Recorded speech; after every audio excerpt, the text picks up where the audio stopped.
就在7月25号，乌克兰当局已经证实，波兰援助的 PT-91主战坦克已经抵达乌克兰，并且开始执行战斗任务。而在此之前，波兰已经陆续向乌克兰援助了200多辆主战坦克。那么这款坦克的实力究竟如何？而波兰又为何如此力挺乌克兰呢？咱们接着往下看。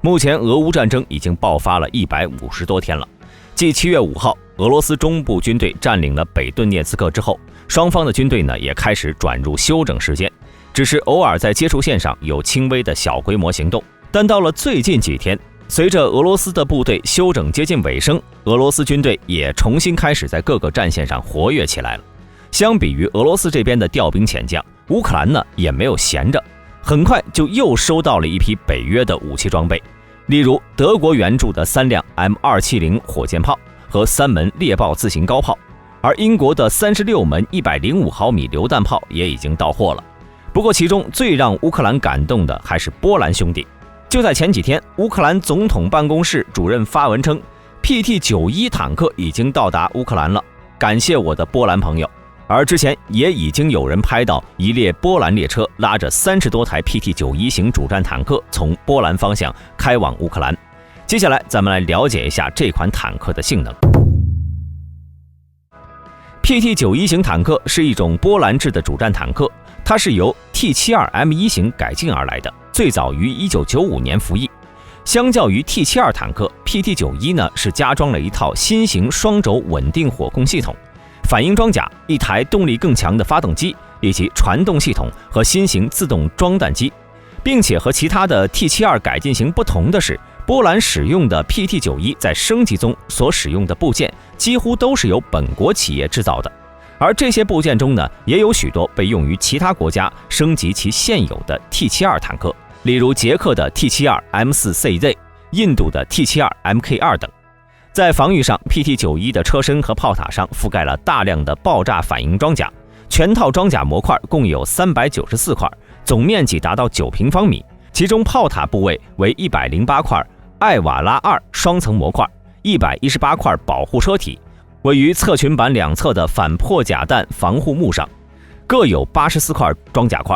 而这种由波兰军事技术研究所开发的新型反应装甲是提高了主战坦克对破甲弹和反坦克导弹的防护性能，可以降低来袭高能射流50%到70%的穿身，并且该炸药容器在遭遇30毫米口径以下的弹药、弹片和地雷击中时并不会爆炸，并且考虑到 T72在中弹后容易发生2次效应的弊端， PT-91坦克还配备了新型的自动灭火易爆系统，以来防止万一。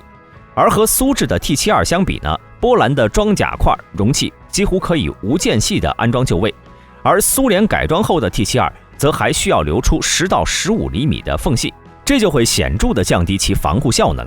而在主炮方面， PT-91和 T72一样是装备了125毫米 2A46 型滑膛式坦克炮，并且配备了自动装弹机，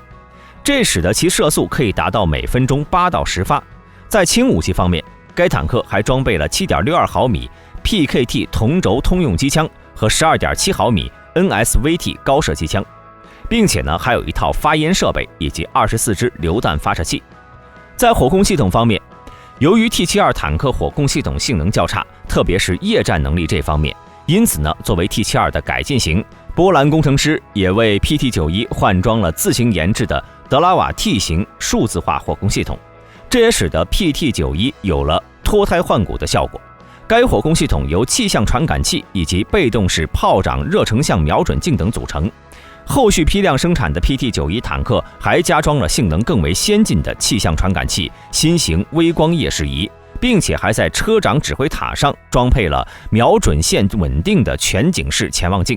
能够保证车长在不转动炮塔的前提下呢，获得360度的全向观察视野。当然，现代化改进也会使得坦克的重量比 T72更重，这也代表着 PT-91的机动性成为了一个难题。再加上受到波兰本土坦克动力系统技术水平的局限，导致重点强化防护的 PT-91的战斗权重增至了 45.3 吨。如果它继续采用 T72原装动力装置的话，那么势必会导致机动性大幅下滑。不过呢，在盟友技术援助下呢，波兰是开发出了 S12U 型4冲程12缸水冷涡轮增压柴油发动机，输出功率达到625千瓦，配合改良的冷却系统，保证了 PT91充沛的动力输出。该发动机在 T72 家族中呢，可以算得上是大力士了。与其匹配的是德国的 ESM350 自动变速装置，这种装置设计非常紧凑，占用空间很小，传动效率高。有了新动力系统的 PT91 最大公路时速可以达到60公里每小时，其油箱容量为1000升，最大行程650公里。至于 PT91 的其他改进呢，则还包括在车体表面涂敷有 1K2KS 型锡箔材料，降低坦克被敌方雷达发现的概率，并且为了提高 PT91 通过雷场的能力，波兰军工企业还在原有的 KMT5 以及 KMT6 扫雷装置基础上呢，在坦克后部额外加装了自研的 PWLWD 火箭扫雷装置，使其安全性更高。在1995到2002年间，波兰陆军总共接收了233辆 PT91 及其改型。除了最早的原型车被送到了波兹南陆军博物馆内收藏外呢，其余232辆均为现役装备，用于替换那批最老的 T72。它与249辆豹2 A4、A5 坦克共同构成了波兰装甲部队的中坚力量，目前已经装备了3个装甲旅。研发出来好东西，当然要和大家分享了。于是波兰开始积极地向外推销 PT91 的出口型，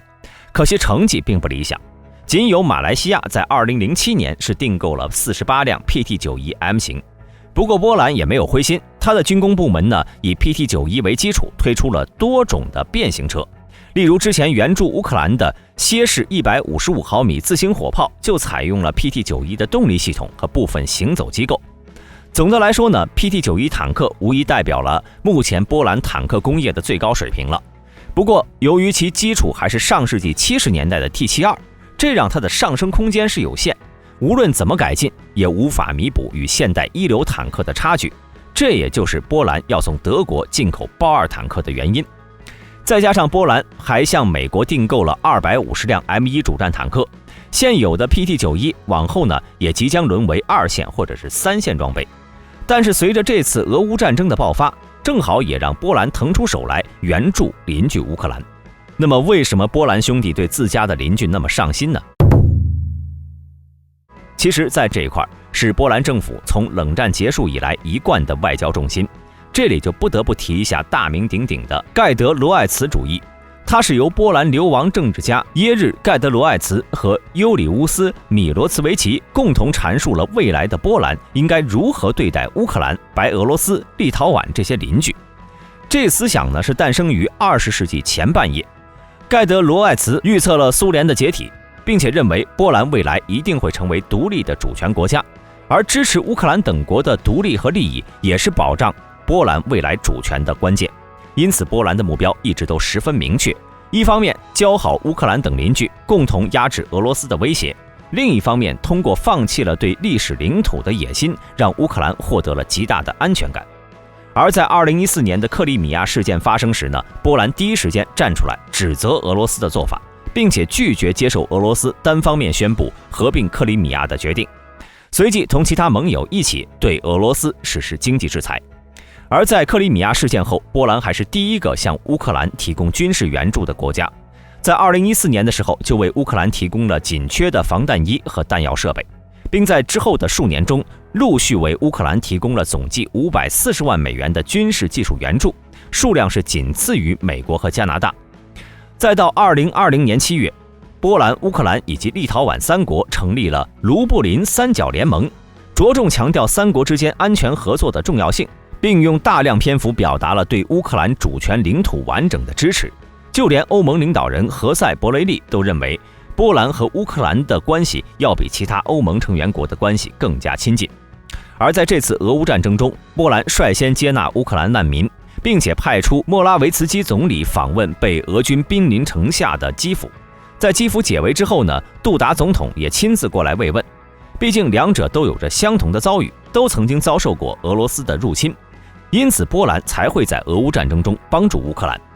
同样，即便是抛去曾经的友谊，在战略和地理位置上，波兰也必须支持乌克兰。波兰和乌克兰有着超过500公里的边境线，在波兰看来呢，若是乌克兰真的丧失独立地位，这也就意味着波兰和俄罗斯之间的缓冲地带将不复存在，自己将直面俄罗斯。因此可以说，两者是真的唇亡齿寒的关系。而在俄乌冲突之后呢，波兰可以说是冲在了对抗俄罗斯的最前线。为了有更多的底气，在今年4月5号，波兰国防部就和美国签署了一项价值高达47.5亿美元的军购合同，采购250辆 M1A2 主战坦克，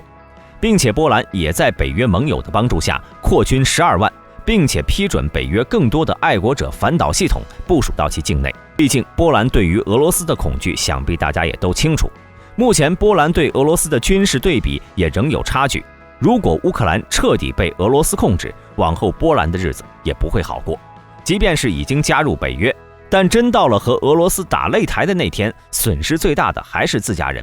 因此呢，可以预计的是，在战后乌克兰一定会坚定地和波兰站在一起，而俄罗斯也是凭借着一己之力，让毕苏斯基设想的海监联邦成为了现实。在另一方面，作为东欧地区最大的国家，波兰在中世纪也曾经有过辉煌的历史，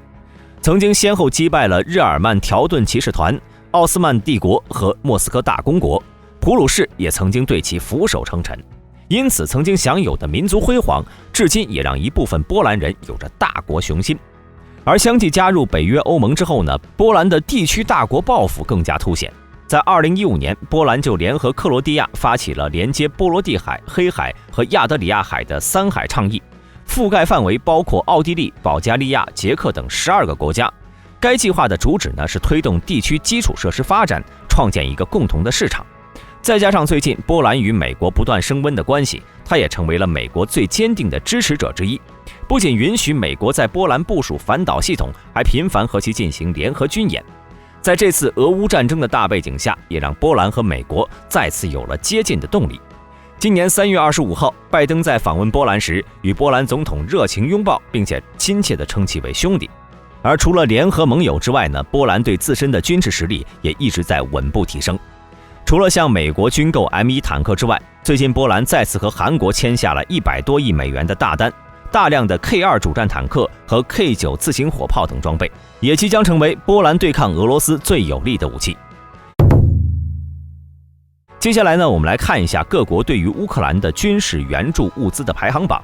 榜一大哥呢，那肯定是非美国莫属了。无论是那超过14000具的毒刺防空导弹，还是6500套坦克开罐器标枪反坦克导弹，亦或是最近立了大功的鱼叉和海马斯，全部都是乌克兰所需要的。除此之外呢，像什么弹簧刀无人机、155毫米榴弹炮等等等等，简直就是把财大气粗4个字写在了脸上。而除此之外呢，还有消息称，美国目前正在帮助乌克兰飞行员适应 F-16战机，等培训完成之后呢，同样也代表还有大批量的 F-16战机会涌入乌克兰。榜二大哥英国也很给面子，看一下榜一刷了那么多标枪，那自家的 NLAW 可不能少了，上来也先刷了5000套。像什么星光防空系统、各型装甲车，那也都是眼睛都不眨一下，直接拉到了乌克兰。除此之外呢，还有 AS90 自行榴弹炮、鱼叉反舰导弹、反炮兵雷达什么的，成为各国援助乌克兰排行榜上仅次于美国的大哥。那么榜三大哥就是好兄弟波兰了，他一共给乌克兰刷了100门迫击炮、4万顶头盔、200辆 T72、几十辆装甲车以及所有米格29战机的零件等等。而除了他们之外，还有个不声不响的爱沙尼亚，直接援助了乌克兰总价值2.2亿欧元的武器。这个数目的装备呢，对于爱沙尼亚而言可谓是下了血本了。至于这个波罗的海小国为何如此，那就是属于历史遗留问题了。当然，也有的朋友会关心，波兰这次援助这么多东西，自家还有装备用吗？其实波兰陆军的实力还是很雄厚的，即便是给了乌克兰援助了200多辆苏制坦克，但波兰还是有 M1 和豹2可以使用的。再加上刚刚向韩国下的大单，这次的援助并不会对波兰陆军的战力造成太大损伤。好了，本期视频到这里就结束了。喜欢本期视频的朋友，不妨点击下方的订阅按钮，您的支持就是我们最大的动力。大家还有什么想看的武器，也可以在下方评论区留言，大兵会尽快安排。我们下期再见。